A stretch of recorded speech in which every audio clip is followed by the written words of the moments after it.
नमस्कार, मैं पंकज कुमार। भारत का लोकतंत्र एक अर्जित लोकतंत्र है। यह सिर्फ किताब में लिखा जाने वाला शब्द भर नहीं है। लोकतांत्रिक व्यवस्था इस बात में फलीभूत होती है कि वो जमीनी स्तर पे व्यवहार में कितनी प्रैक्टिस में है। वी डेमोक्रेसी नाम की संस्था भारत के लोकतंत्र को विश्व में 108वां स्थान पर रखती है। जो चुनावी लोकतांत्रिक सूचकांक है उसमें भारत का स्थान 108वां है। नाइजीरिया जैसे देश का स्थान भारत से ऊपर है। 2018 में ही इकोनॉमिस्ट जो है वो भारत के लोकतंत्र को दोषपूर्ण लोकतंत्र की श्रेणी में रखा है। और एक स्वीडन की संस्था है वी डेमोक्रेसी, वो भारत के लोकतंत्र को चुनावी तानाशाही के लोकतंत्र की श्रेणी में रखा है।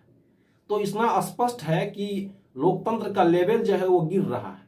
लोकतांत्रिक व्यवस्था इस बात में फलीभूत होती है कि हमारी संवैधानिक संस्था किस तरह से काम कर रही है।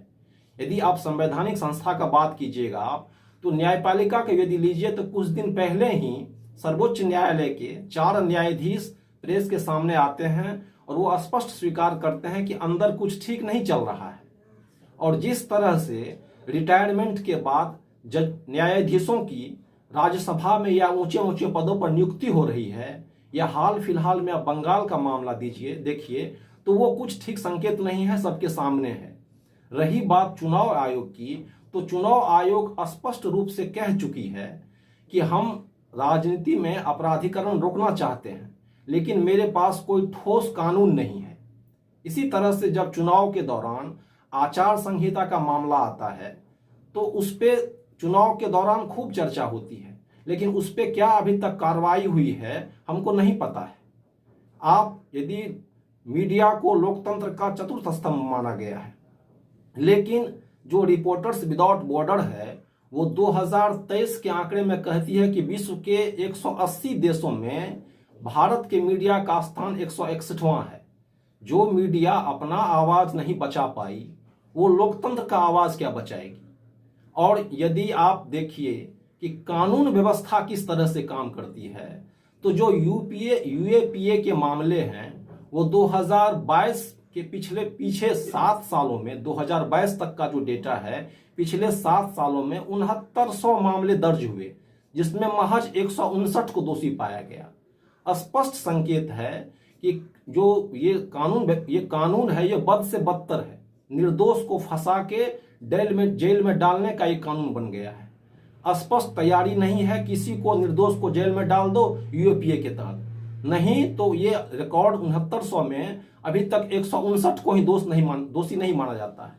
अभी इलेक्टोरल बॉन्ड का मामला आया, सर्वोच्च न्यायालय इसको असंवैधानिक करार दिया। तो क्या अभी देश ये जान पाएगा कि 1600 करोड़ रुपए का जो चुनावी चंदा आया वो किसके पास गया। तो ये तमाम बातें हैं। अभी जो लेटेस्ट है 2019 का जो लोकसभा है उसमें 43% दागी हैं और 88% करोड़पति हैं।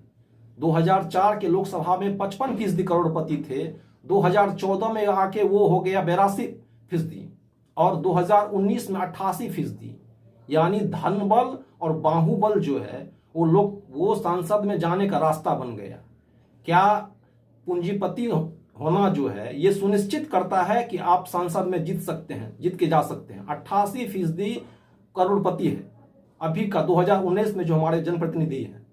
और सबसे चौंकाने वाला जो तथ्य है वो अभी आया है हाल के दिनों में प्यू रिसर्च सर्वे सेंटर का। प्यू रिसर्च सर्वे सेंटर का कहना है कि भारत के लोग ही 85% लोग ही मजबूत नेता चाहते हैं, जबकि विकसित देशों में ऐसा नहीं होता है। अमेरिका, ऑस्ट्रेलिया, स्वीडन में 8% लोग ही मजबूत नेता चाहते हैं। बाकी जो है वो मध्यम मजबूत, रचनात्मक, क्रिएटिव और नया नेता चाहते हैं। तो इसमें स्पष्ट आपके सामने है कि जब 85% जनता ही मजबूत नेता चाहती है, और मजबूत नेता का मतलब यदि लोकतंत्र का कम होना हो, लोकतंत्र का कमजोर होना हो, तो सोचने वाली बात तो है ही।